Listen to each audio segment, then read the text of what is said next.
Alors, ma méthodologie, c'est quoi? C'est se faire un bilan de sa situation actuelle. On commence toujours par où je suis, à quel niveau je suis. Je suis ici aujourd'hui, oui. Comment ma balance se trouve? Si elle penche plus vers la gauche, cela veut dire que mon passif est supérieur à mon actif, c'est-à-dire que j'ai plus de dettes, par exemple, ou alors elle penche vers la droite, ça veut dire que j'ai quand même les actifs qui sont supérieurs au passif. Donc, j'ai assez du cash, en fait. J'ai assez d'argent qui couvre mes dépenses. Ou alors, j'ai mes dépenses supérieures au, à l'argent. Voilà les deux choses qu'il fallait déjà analyser avec toi-même. Tu n'as pas besoin de moi ou d'un coach financier. Non, tu peux toi-même faire le point sur ta propre vie. Est-ce que ma situation actuelle est OK? Moi, je dis aux gens de se faire l'audit financier. Fais-toi au moins un audit financier. Dis-toi que, bon, est-ce que est-ce que l'audit que tu te fais maintenant, est-ce que c'est conforme, est-ce que c'est vrai, est-ce que c'est précis, accurate? Est-ce que c'est précis? Est-ce que, à l'heure où je suis aujourd'hui, le 2 juillet, est-ce que ce que j'ai là, c'est correct? Est-ce que ma situation d'aujourd'hui me plaît? Est-ce que ce que je vis aujourd'hui, c'est ce que j'ai envie de vivre demain? D'accord? Maintenant que tu fais maintenant ce bilan-là pour toi-même, tu te poses de vraies questions. Si ton actif est supérieur aux actifs, tu te dis, OK, il n'y a pas de problème. Je peux quand même en sortir. J'ai quand même de l'argent. J'ai mis en place certains investissements qui me génèrent des revenus passifs. Euh, j'ai aussi quand même à payer le salaire, j'ai aussi quand même à manger un peu. J'ai quand même un peu de fonds de côté pour la santé au cas où je suis malade ou alors les enfants sont malades, je peux les soigner. Ma retraite, voilà, je me bats pour mettre dans le côté pour ma retraite. J'ai une petite caisse pour moi et pour les enfants on met un peu d'argent chaque mois là-dessus, même pour transmettre la discipline financière aux enfants là. On peut ne pas avoir une discipline financière pour soi-même parce qu'on se dit que, bon, on ne savait pas, on n'a pas appris, ça, c'est pas grave. Mais quand même, comme je le sais maintenant, qu'est-ce que je donne aux enfants? Et croyez-moi, hein, dans les maisons des millionnaires, des riches, là, hein, ils apprennent à leurs enfants l'éducation financière. Hein. Ils apprennent aux enfants tout petits. Elle dit que tu vas pas Bill Gates là, il va laisser ce que ses enfants gaspillent, c'est tout ce qu'il a passé sa vie à travailler. Non. Il va aller prendre la peine d'apprendre, d'éduquer ces enfants-là dans ce sens-là. Ces enfants-là auront une éducation financière. Ils vont connaître très tôt ce qu'on appelle avoir un équilibre financier. Que non, tu épargnes avant de dépenser. Je parlais avec un monsieur très riche au Congo, hein, très, très riche au Congo. Je vais te le nom ici. Il va me dire qu'il a construit des entreprises et son épouse et ses enfants sont les actionnaires. Ils sont adultes, mais ils te disent voilà ta part d'action, ramène l'argent. Si tu veux être actionnaire. Ou alors, chaque mois, on coupe un peu sur ton argent de poche comme ça là, pour t'acheter les actions dans l'entreprise. Et les gars s'asseyent souvent là par mois, comme une réunion de comité de bureau. Ils discutent sur des projets qu'ils vont faire. Ah oui, oui, oui, oui, oui.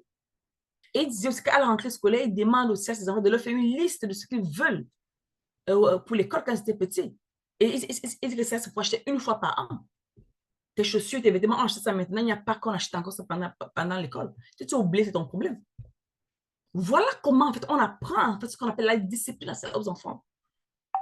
Il n'y aura pas que non, mon papa, je suis sortie, j'ai vu une Nike, ça m'a plu, on va acheter. Moi, je suis sortie, j'ai vu ceci, on va acheter. Non, non, non, non, non, non, non.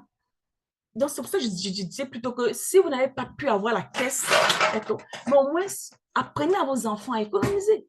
Ne dites pas seulement que non, on rentre tôt, on ne va pas acheter les glaces. Soit toi, tu as une conversation avec ces enfants-là. Tu achètes la caisse. Moi, j'ai mis ça en place pour beaucoup de familles. Comme une que j'ai coachée qui était dans la conférence 19, je me l'ai dit, que sa fille, franchement, elle est devenue elle-même plus riche qu'elle. Parce que c'est ça que je dois les mettre en place avec elle pour sa famille et elle. Donc, c'est très important.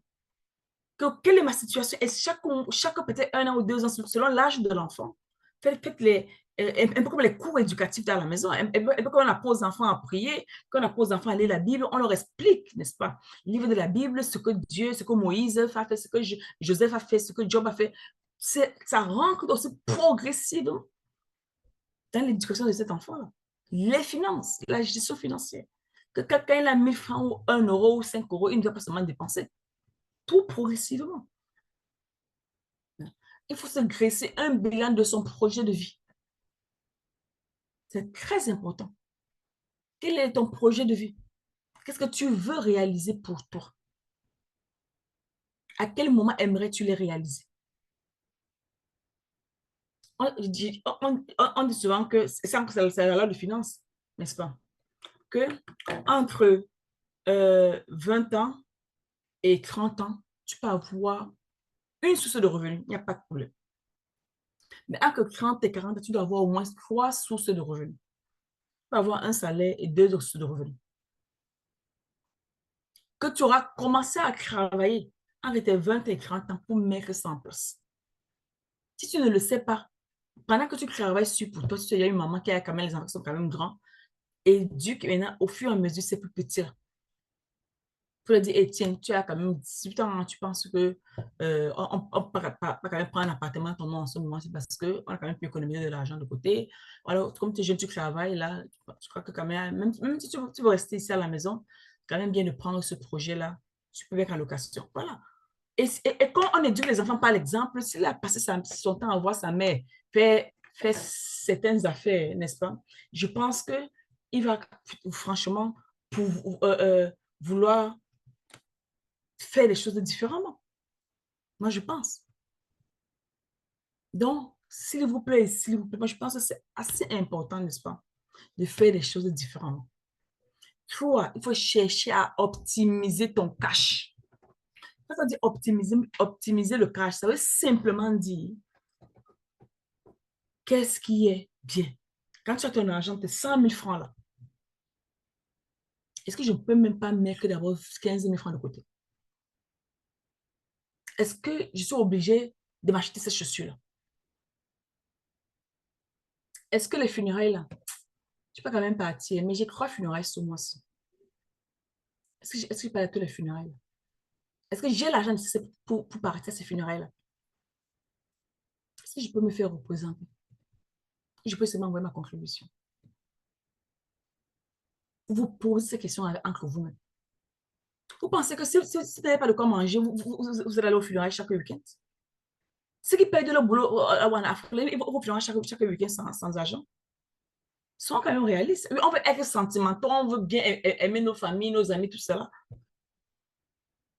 Moi, j'ai dit à ma mère que moi, je connais des gens dont les parents sont morts. Moi, j'ai une bonne amie moi, qui elle a perdu ses 2 parents ici au Canada. Elle n'est pas allée au deuil. Vous croyez que c'est trop facile? C'est ce que je disais à ma mère. Quand les gens me voient bien comme ça, vous croyez que non, c'est parce que ils peuvent tout le temps. Hein. Elle paie son père d'abord, peut-être au mois d'avril, ça m'a été ça retourne. Et après, ça ne ment pas. J'en connais plein comme ça qui payent de leurs parents, ils ne peuvent pas voyager. Parce qu'ils n'ont pas d'argent pour voyager. Il dit que non, lui, il pouvait prendre l'argent du billet, là, il envoie en Afrique, on fait le deuil avec ça. Peut-être parce que le gars, c'est le projet plus important. Son père est parti, puis c'est bon, quoi. Il va pleurer, il aime bien son père, mais il n'est pas prêt pour commencer à aller dépenser tout l'argent qu'il faut dépenser là.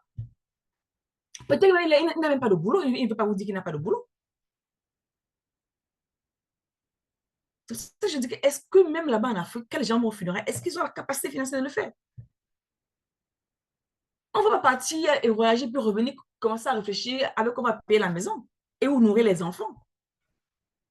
À un moment donné, essayons un peu d'ajuster nos comportements qui, dans le sens même, à ce que nous sommes. Ça, je parlais plutôt du projet de vie. À ce que nous sommes. D'accord? Maintenant, il faut maintenant réduire tes dépenses importantes. Il faut réduire les dépenses importantes. Et comment réduire les dépenses importantes? C'est que ce que tu dépenses là, est-ce que tu peux chercher ou tu peux acheter ça moins cher? Si c'est peut-être les chaussures des enfants pour la rentrée scolaire, est-ce qu'ils ont besoin d'avoir les chaussures neuves? Ça te coûte cher et que tu n'as pas du cash pour ça. Si tu ne peux pas chercher un magasin de seconde main ou alors une boutique qui fait moins cher, oh, tu peux même acheter ça un peu plus tôt que d'attendre à dernière minute peut-être où tu es obligé de te payer plus cher. Est-ce que tu ne peux pas avoir les alternatives comme ça là qui te permettent en fait, d'économiser ton argent? Parce que je parle aussi d'optimiser son cash.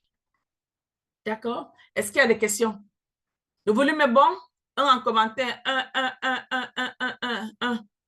Maintenant, Maintenant, les assurances de maison et autres, c'est très cher. On n'a pas la culture réelle des assurances comme moi. Ah oui, oui, maman, je pense qu'il faut en avoir. Elle dit, exemple, tellement que je te dis, comment on paye les impôts. Voilà. En tout cas, voilà une maman, la fille qui confirme ce que je disais tout à l'heure. Est-ce que le volume est bon? Un. Mettez-moi un en commentaire, les amis, si le volume est bon. Sinon, moi, j'arrête, hein.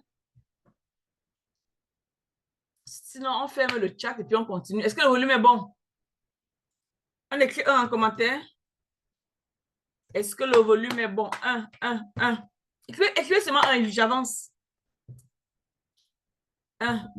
Merci, Maman Africa. Merci, Constance. Merci, DJ nous. J'espère que je n'ai pas déformé ton nom, maman. J'espère que je n'ai pas déformé ton nom. D'accord, on va donc avancer. Je pense on va bientôt terminer.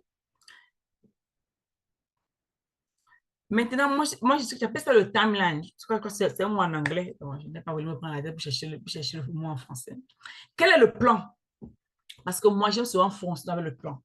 Je disais plutôt que il est aussi important souvent de travailler dans le temps, n'est-ce pas? Il est important de se dire que, bon, maintenant, quelle est la structure que je mets en place pour atteindre cet objectif? Comment je dois me comporter pour réaliser cela? Es-tu dans le cash positif ou le cash négatif? Voilà la première chose que tu vas aller répondre. Cash positif, ça veut dire, c'est ce que je disais plus tôt. As-tu un excès de cash et que tu réussis à payer tes dépenses chaque mois sans stress? Ou alors chaque mois, tu as du mal en fait à payer tes dépenses complètement. La deuxième des choses, c'est que tu dois optimiser ta trésorerie en économisant au maximum. Je parlais plutôt de chercher les plans, plan B, les alternatives, de payer moins cher. C'est très important, les amis. Quand tu as un salaire, c'est que tu dois faire tout le temps. Tu ne peux pas faire de l'entrepreneuriat ou alors créer quelque chose pour produire, mais au moins, il faut que tu optimises ta trésorerie en économisant au maximum. Et ton plan numéro 3, n'est-ce pas? C'est ce que moi j'appelle avoir un outil de contrôle. Quel est l'outil de contrôle que tu dois avoir? C'est le budget. Pour moi, l'outil de contrôle très facile que nous devons tous apprendre à mettre en place, n'est-ce pas? C'est le budget. Quand tu, quand tu mets cet outil de contrôle en place, tu peux, si tu respectes ça, si tu sais bien le faire, tu pourras au fur et à mesure avancer dans ça. Maintenant, il faut juste que tu saches aussi que en vouloir déterminer le budget pour la location, pour ton loyer, il va falloir que tu saches aussi combien coûte ce loyer-là. Et généralement, quand je mets un budget en place, je le mets toujours 10% un peu plus, un peu au-dessus du montant actuel. Donc, ça veut dire que, par exemple, si on loyer coûte 100 000 francs, par exemple, par mois, c'est ça qui est dans tes 20%, un salaire à hauteur de 500 000, tu donnes un loyer de 100 000 francs. Moi, je vais aller mettre le loyer à 110 000 francs dans ton budget. Sachant que le bailleur peut augmenter son loyer. Parce que si tu le mets à 110 000 francs, chaque fois que tu le payes à 100 000 francs, tu dis, bon, OK, mets 10 000 francs là de côté, ne l'utilise pas. Voilà une façon même que tu peux même générer de l'épargne plus tard. Mais que tu te forces déjà dans le budget, le mettre de côté. Pour la nourriture, c'est pareil. Il y aura les repas où tu auras envie de manger, tu vas aller au marché, le budget sera peut-être 4, 5, 6% supérieur au montant du budget. Parce qu'il y a ce qu'on appelle en économie les facteurs socio-économiques. L'inflation. Si le prix d'une denrée a augmenté, tu ne pourras pas manger. Donc, généralement, quand on met un budget en place, on essaye de le mettre un peu plus de 10%, n'est-ce pas, de ce montant-là, permettant ainsi d'être sûr de respecter, en fait, le budget en place. Maintenant, je vous fais maintenant un tableau représentatif. Comment on appelle cette réserve? Quelle réserve, Maman Africa? Tu parles de quelle réserve?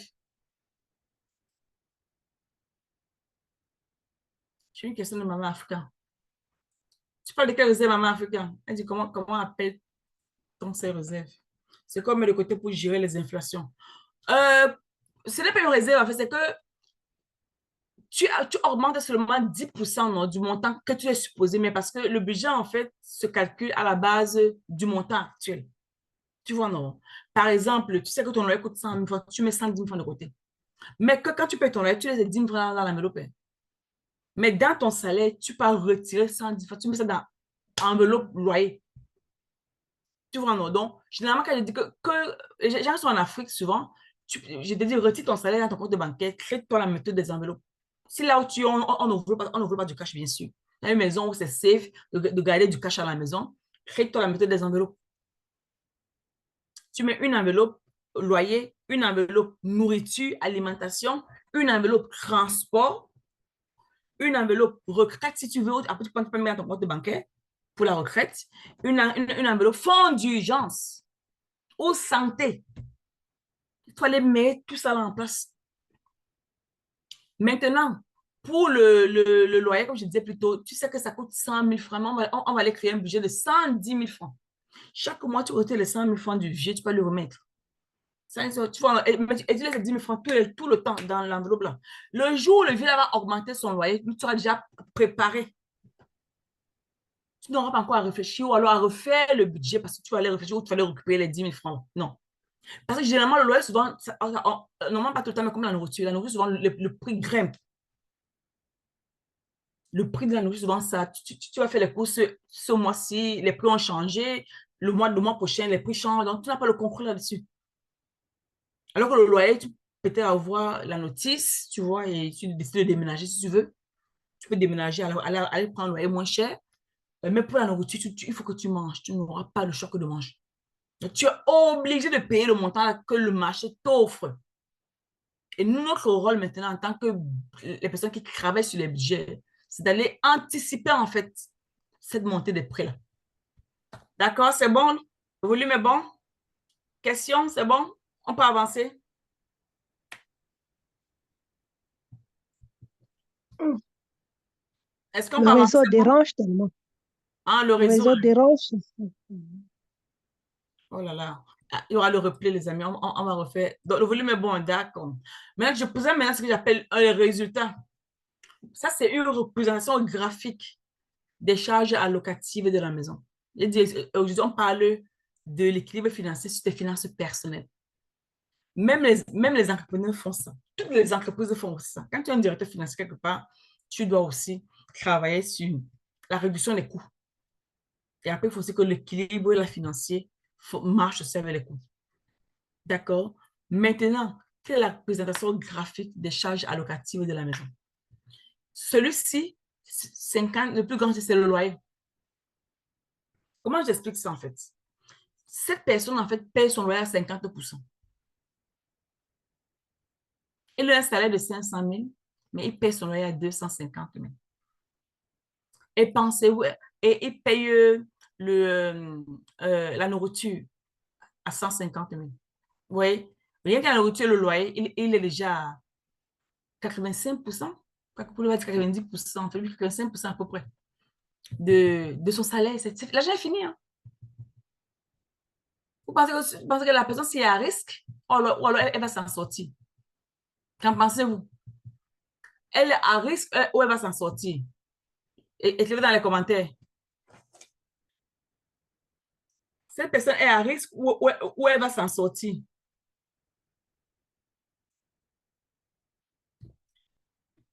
Elle est à risque, hein? Attends, je vais aller voir les commentaires d'abord. Elle est à risque. Ok, maman Africa dit qu'elle a risque. Je dis qu'elle est à risque. Deji nous dit qu'elle est à risque. Tata Mele dit qu'elle est à risque. D'accord. Voilà, elle est à risque. Donc, maintenant, on comprend au fur et à mesure. Elle est à risque parce que tu ne peux pas vivre comme ça. Là. Après, on me dit que non, coach, tu sais, le loyer est trop cher, coach, tu sais. Dans ce cas, tu ne peux pas déménager. Tu vas aller me développer quelque chose. C'est soit tu te crées tu te prends un deuxième boulot ou tu dois aller avoir une nouvelle source de revenus. C'est comme tu veux, mais tu ne peux pas. Tu ne peux pas. Tu ne peux pas continuer à vivre comme ça. Là. Et les enfants vont grandir il va falloir qu'ils aient à l'école. L'enfant qui a 10 ans, les problèmes de Nike et de chaussures ne sortent pas. Quand il aura 15 ans, il va te dire qu'il veut les Nike, il veut les Tommy Hilfiger, il veut les Lauren, ceci. Il te sort les marques que toi, tu ne sais même pas au courant de ces marques-là. Parce que c'est sa période. Il veut faire comme ses amis. En tant que parent, tu es un peu obligé de satisfaire ça aussi, de temps en temps. Et tu penses que la maison, tu vas t'en sortir avec ça? Ça, je parle de planifier même pour ces enfants-là dans leur âge d'adolescence. Tu es plus ou moins obligé de faire avec. Tu es à risque. Tu ne peux pas. Tu passes de 20% à 50%. Les 30 autres devaient au moins être entre l'épargne et ta retraite. Tu mets ça dans un loyer qui ne t'appartient même pas. Ce n'est même pas ta maison. Si on dit que dit au moins que tu t'es peut-être endetté pour construire une maison, ou on va dire, OK, tu rembourses le prêt. Là, ça va être d'accord, ça fait du sens. Mais vois un peu si tu peux au moins se mettre une location quelque part pendant que tu te construis. Ça fait que même le locataire, au moins, t'aide au moins à verser un montant d'argent qui te permet de manger. Même comme était en Afrique, le loyer, c'est même trop risqué parce que j'ai vu une vidéo sur TikTok où on a carrément tué un bailleur, quoi. Franchement, vous les Africains, vous donnez trop dangereux. Hein. Bon. Que tu construis ta maison comme ça, quelqu'un vient habiter chez toi en location et après il te tue. Non. Donc, au moins, Oumi dit qu'elle n'entend rien. Oumi, tu es là, acceptez le son. Oh là là, je ne sais pas. Est-ce qu'il y a des questions, les amis? Il y a des questions? Non, hein? Bon, on va terminer. Analyse. Mon analyse, là, c'est que tu dois déterminer en fait un montant vrai à allouer sur chaque dépense catégorisée. Vous voyez, cette personne, elle se fait un budget peut-être, ou alors elle n'a aucune idée de ce que c'est que le budget. Elle ne sait pas comment faire les choses. Elle fait juste comme elle sait faire, mais elle a risque. Donc, l'information aussi est très importante. Et commencer à transmettre même ça aux plus petits. Ça va les aider dans la vie dans la suite de leur vie. Euh, Deuxième chose, il faut vivre dans son contexte actuel, tout en préparant les vieux jours. Le contexte actuel ne te demande pas dès que tous les mois dans les avions, de porter les chaussures de 400, 500 000. Parce que moi, j'ai connu une personne qui faisait ça ici. Là. Elle dit, en fait, vis ta situation d'aujourd'hui, tout en préparant celle du futur. Vis ton contexte, ton maintenant. Vis ce que tu es maintenant. Tu ne peux pas continuer à vivre ce que tu ne peux pas porter. Si tu as installé le 100 000 francs, qui peut te payer une chaussure de 5 000 francs, paye ça maintenant, tout en réfléchissant sur comment améliorer ça dans le futur. Je pense que voilà, en fait, l'analyse, les deux choses que nous devons faire et retenir, en fait. Parce que si elle savait que son loyer était à 20%, elle aurait pensé à déménager. Parce qu'elle gaspille de l'argent chez un bailleur. Il n'y a pas besoin de vivre comme ça. Si elle sait que la nourriture est à 150 000 francs là, mais elle mange comment qui? Et cette personne, elle est seule avec son conjoint. Ça, c'est un cas vrai. Elle n'a même pas encore d'enfant. Elle n'a pas encore d'enfant. Elle est seule avec son conjoint. Et s'il y a maintenant ça se produit comment pour la suite? Ça, c'est une bonne question. Oui. Donc, pour moi, c'est assez important de vivre son contexte actuel. Quand tu vis un contexte différent, mais très clairement, tu auras des problèmes. Tu vas, tu vas taper pour toi dans ta vie tous les jours. Donc, c'est ça que je parle de l'analyse actuelle. Il faut vivre son contexte. Et c'est en vivant ton contexte, ça te permet en fait de garder aussi le regard sur ce que tu veux vivre là. Et ça t'évite en fait des faux pas. D'accord?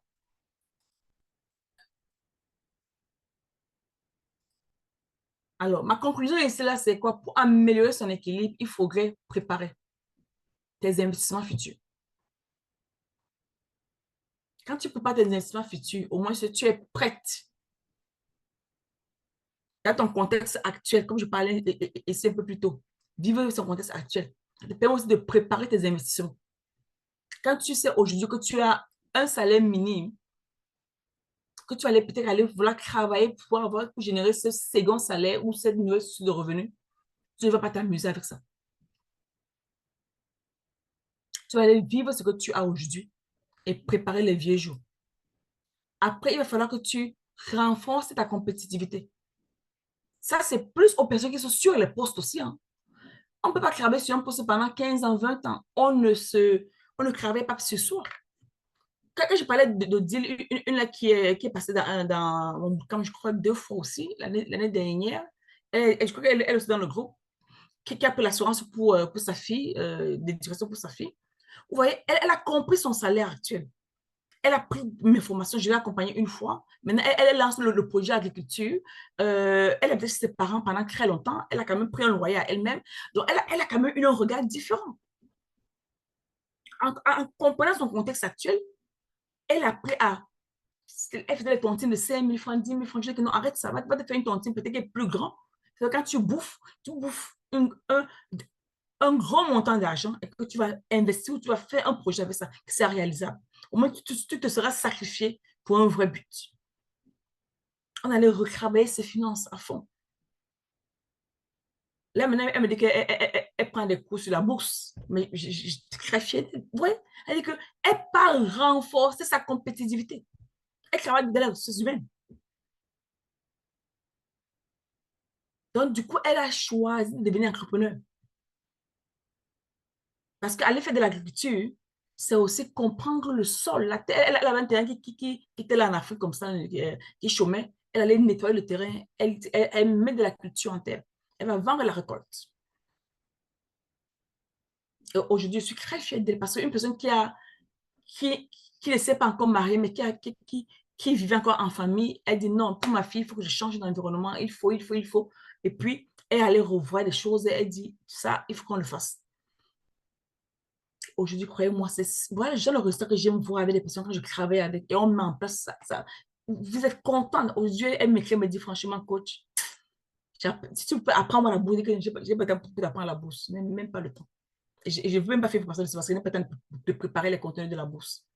Donc, ce n'est même pas ma cible. Donc, tu es 0,1% de ma cible. Après, il faut se battre pour rembourser ses dettes. Surtout les dettes à la consommation. Quand on a les dettes à la consommation, c'est très compliqué pour nous. Il faut se battre pour ça. Sur une dette peut-être sur ton loyer, sur l'immobilier, pourquoi pas? Mais la consommation, c'est pas bon. Si tu ne peux pas rembourser dans ton salaire, commence à réfléchir sur ce que tu peux produire. Ne serait-ce que même faire des cours en ligne, mais il faut faire quelque chose en fait. Et ça te crée des revenus passifs. Ou alors, si tu es un entrepreneur ici, comme Maman Africa, tu peux chercher à étendre ton activité. Mais quand tu veux le faire, il faut que tu aies déjà mis en place un outil de contrôle qui permet de surveiller l'activité. D'accord? On est à la fin de notre formation. Est-ce qu'il y a des questions? Good job. Tata Méline. Une question, Tata Méline. Non, non, non. Ah, d'accord. Tu as dit quoi? Je n'ai même pas entendu ce que tu as dit. Tu as demandé que tu avais parlé. J'ai dit good job. J'ai dit good Mhm. job. Good job. Merci. Merci, merci. Merci infiniment, Tata. Tata Méline, c'est ma tante depuis le Cameroun. Une tata qui m'a vu grandir. Elle me suit partout. Elle dit qu'elle était sûre à distance, hein? Il ne va pas te lâcher. Est-ce qu'il y a des questions, les amis? Est-ce qu'il y a des questions? Africa, tu as une question. Itel S663, elle, une question. Constance, qui d'autre? Brigitte, écrivez question dans le chat, hein. Elle dit qu'elle n'entend rien. Non, on est parti. Mais il faut dire, OK, quel type d'outil de contrôle doit-on mettre en place? Cet outil pourra-t-il être valable pour toute autre activité? Oui, oui, ça dépend, Maman Africa. Ça dépend en fait de l'industrie, n'est-ce pas?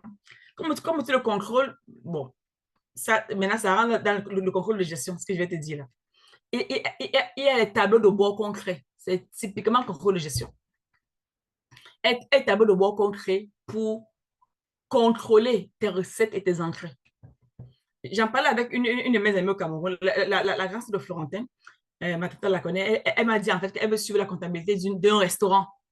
Elle voulait qu'elle et moi travaille sur un outil de contrôle de gestion qui pourra en fait l'aider à suivre parce que le propriétaire, c'est un ami à elle. Tu vois, il y a plusieurs types d'outils. Maintenant, l'activité est à quel niveau? Est-ce que tu as les bases de données nécessaires? Est-ce que tu as des bases de données? Comme pour gérer notre argent, tu as un budget qui peut contrôler tes finances. Tu te dis que bon, pour ma nourriture, c'est 100 000 francs par mois. Tu ne bats pas au-delà de 100 000 francs par mois. Quand 100 000 francs arrivent, tu dis que bon, les amis, on a 2 jours de la fin du mois, il n'y a plus d'argent, donc le tapis qui est au frigo, on va commencer à boire ça. Tu vois, c'est quand tu dis ça comme ça. Là. Et ça fait que, parce qu'il y a d'autres choses à payer. Tu dis que bon, les enfants, on va faire le riz sauté demain avec le mbunga, le poisson séché pour les deux prochains jours. L'argent est fini. Parce que quand ça va effectivement finir, oh, tu vas leur dire ça. Il faut commencer à leur dire même ça quand le budget est arrivé. Tu vois. Maintenant, pour l'entreprise, c'est ça aussi, Maman Africa. Donc, il faut que tu aies une base de données déjà préparée et déjà apprêtée. Et ce sera Excel qui va le faire. Maintenant, est-ce que tu as Excel à distance que tu peux surveiller? Est-ce que les gens qui travaillent pour toi, parce que si tu veux vendre les produits, est-ce que tu as déjà créé un fichier de la nature des produits qui existent dans ton entreprise, avec les prix à côté? Est-ce que quand on vend, on enregistre les transactions de la vente? Que ce soit toi ou n'importe qui gère ça. Il ne faut pas dire que, bon, tu sais, on a vendu la vitamine E comme ça, là, je ne sais pas, 2 boîtes, 2000, oui, tu savais la bouche. Après, il y a eu ça, on a vendu. Après, il y a eu ce rouge à lèvres qu'on a acheté. Non, non, non, non. Il faut que la personne ait listé dans un cahier que toi, en tant qu'entrepreneur, tu vas aller suivre chaque chose. C'est ça que les Chinois font pour réussir. Même ici au Canada, je suis allée dans une boutique d'un Chinois au Québec. Le gars, quand tu payes, il écrit dans un cahier, il enregistre. Il écrit le type de service qu'il t'a rendu. ERP peut faire le travail parfaitement, mais est-ce que tu peux payer ERP, il n'y a pas de problème. Excel, quand tu es absente, tu peux. Non, non, pour Excel, tu peux faire Google Sheet. Tu vois, il y a Google Sheet avec Excel aussi. Que tu peux te le faire à distance. Mais ce que les gens vont te faire, comme moi, j'ai fait avec mon entreprise où je travaille en ce moment, c'est que chaque jour, on m'envoie les rapports. Parce que moi, pour que je fasse mes clôtures de fin du mois, comme maintenant, chaque jour, il faut que mes collaborateurs m'envoient les rapports. Pour que j'ai au moins une idée de la transaction, pour faire un peu le cash report. Un rapport de cash, un rapport de dépenses. Et moi, souvent à la maison, elle m'envoie ça par email. Mais il faut aller déjà mettre ces bases de données en place. Tu vois, maintenant, quand tu es à distance, celle qui est maintenant dans ton entreprise, dans ta boutique, il faut qu'elle écrive en fait, n'est-ce pas, ce qu'elle vend, que tu puisses en fait à distance vérifier ça. D'accord? C'est bon, maman Africa. En tout cas, tu seras à la masterclass, non, donc on pourra le développer, on pourra faire le suivi après. Maman Africa va pas à souscrire à la masterclass du 17 juillet au 19 juin. Maintenant, pour les personnes qui veulent s'inscrire à la masterclass aussi, les inscriptions sont ouvertes. Et comme je dis, moi, je veux que les places assez limitées. Il faut que... Oui, on va en reparler, maman Frénie, il n'y a pas de problème. On va franchement bien en reparler. C'est ça que je t'ai dit on va en reparler. On aura le temps d'en reparler, même après. Et ce sera personnalisé, en fait. Si tu veux donc. La masterclass, c'est ouvert, les amis. Si vous voulez vous inscrire, faites-le. Ça va beaucoup vous aider. Sur beaucoup de choses. Allez même voir le thème de la masterclass. Ça va, franchement.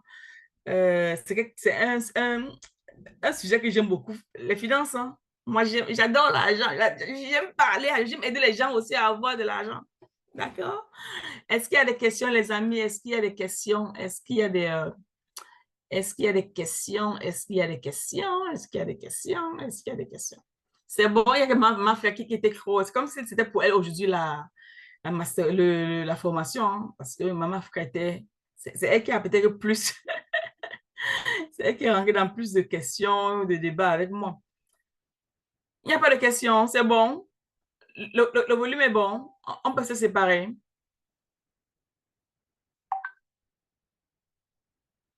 Est-ce qu'on peut se séparer, les amis? Yes, ma'am. Yes, ma'am.